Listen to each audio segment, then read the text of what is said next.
It usually starts quietly, a passing comment disguised as humor at your expense, a subtle shift in tone, a lingering glance that feels slightly off, a smile hiding something sharp underneath.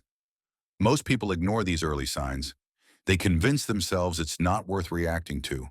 They laugh it off, act as if nothing happened, and tell themselves it doesn't matter. But it happens again. Louder this time, more public, more deliberate. And when they finally feel the urge to respond, it's already too late. Because disrespect that goes unchallenged becomes permission. Machiavelli understood this better than almost anyone. In a world where power, reputation, and status rule, he knew respect isn't something you politely earn.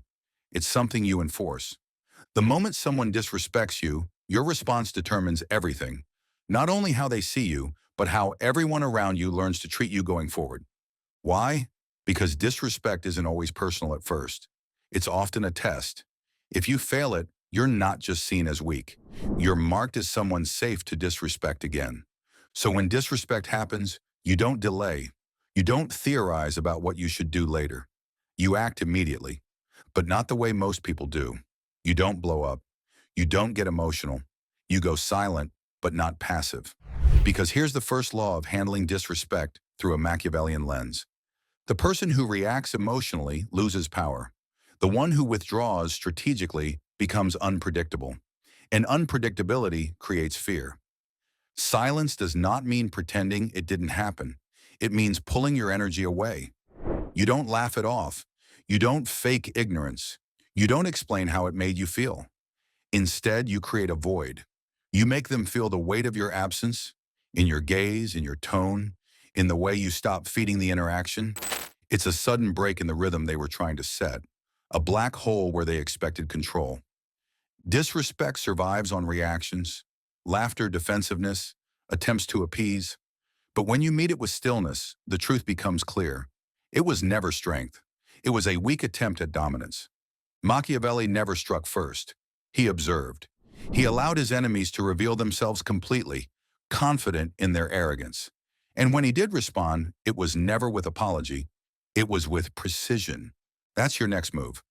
Mirror the violation without emotional escalation. Not through insults. Not through a screaming match. Through questions that expose. When someone disrespects you, they expect you to react emotionally.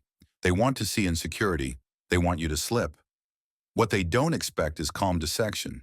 You hold eye contact, tilt your head slightly, and ask in a measured tone, "Did you mean to say it like that? You sure you want to repeat that?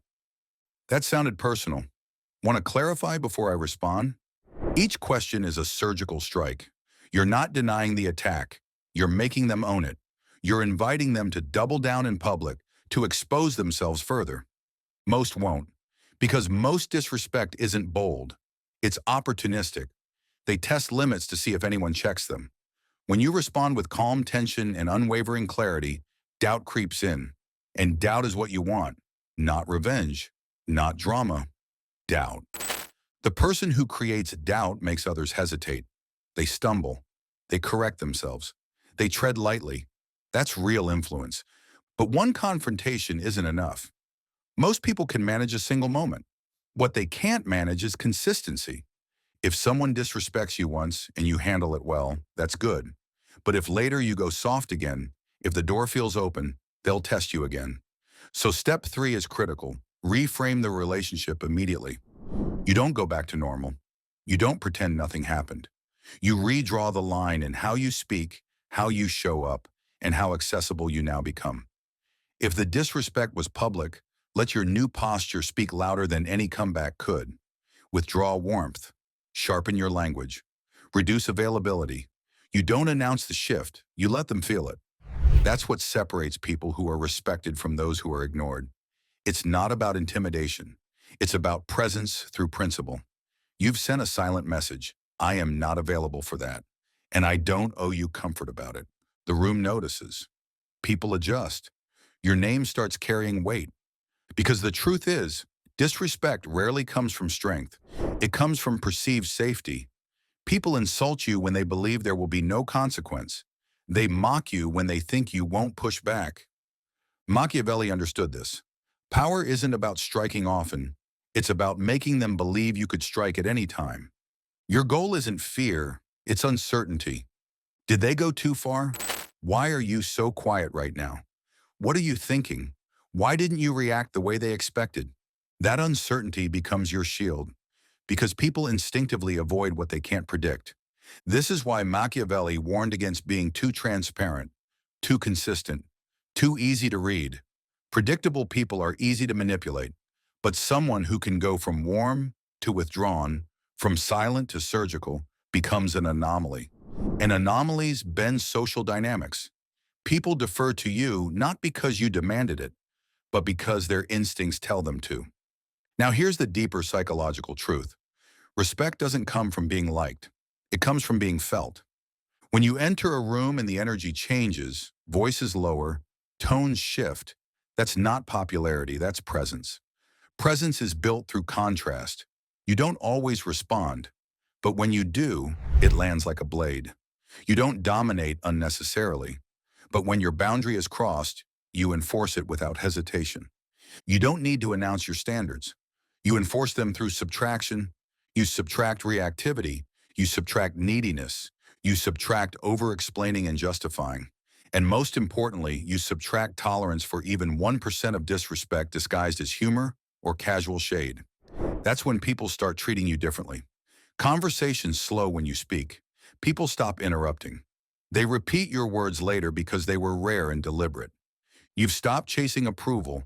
You've stopped playing the social game. Now you're playing the power game. And when you do, everything shifts. People hesitate before making jokes. They double-check their tone. They measure their words, not out of fear, but because they respect the weight you now carry. This doesn't mean being hostile or cold. It means your warmth becomes a privilege, not a default. You smile when you choose to. You speak when it matters. You give access only to those who've proven they deserve it. Now let's go deeper. Some people will never be satisfied. They thrive on chaos. They test boundaries for fun. They live to provoke. When these types meet someone like you, they either retreat or escalate. If they escalate, you don't meet fire with fire. You use social leverage. You weaponize their own behavior against them, calmly, publicly if necessary. For example, interesting joke. Do you use that one at work too? If you talk to your friends like that, I'd hate to hear how you talk to strangers. I'm surprised you said that out loud. You're not arguing, you're framing. You're making them wear their own words in front of others. And that's where the confidence drains out of them. Not because you shouted, but because you held up a mirror. This is Machiavellian retaliation. It's never loud, never rushed. It's surgical and calm. And the best part?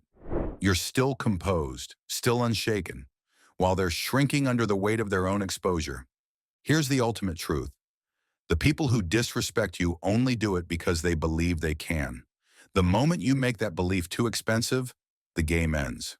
Not through rage, not through revenge, but through silence, precision, and the removal of access. Because the harsh reality Machiavelli understood is this: people either respect you or they get eliminated from your world.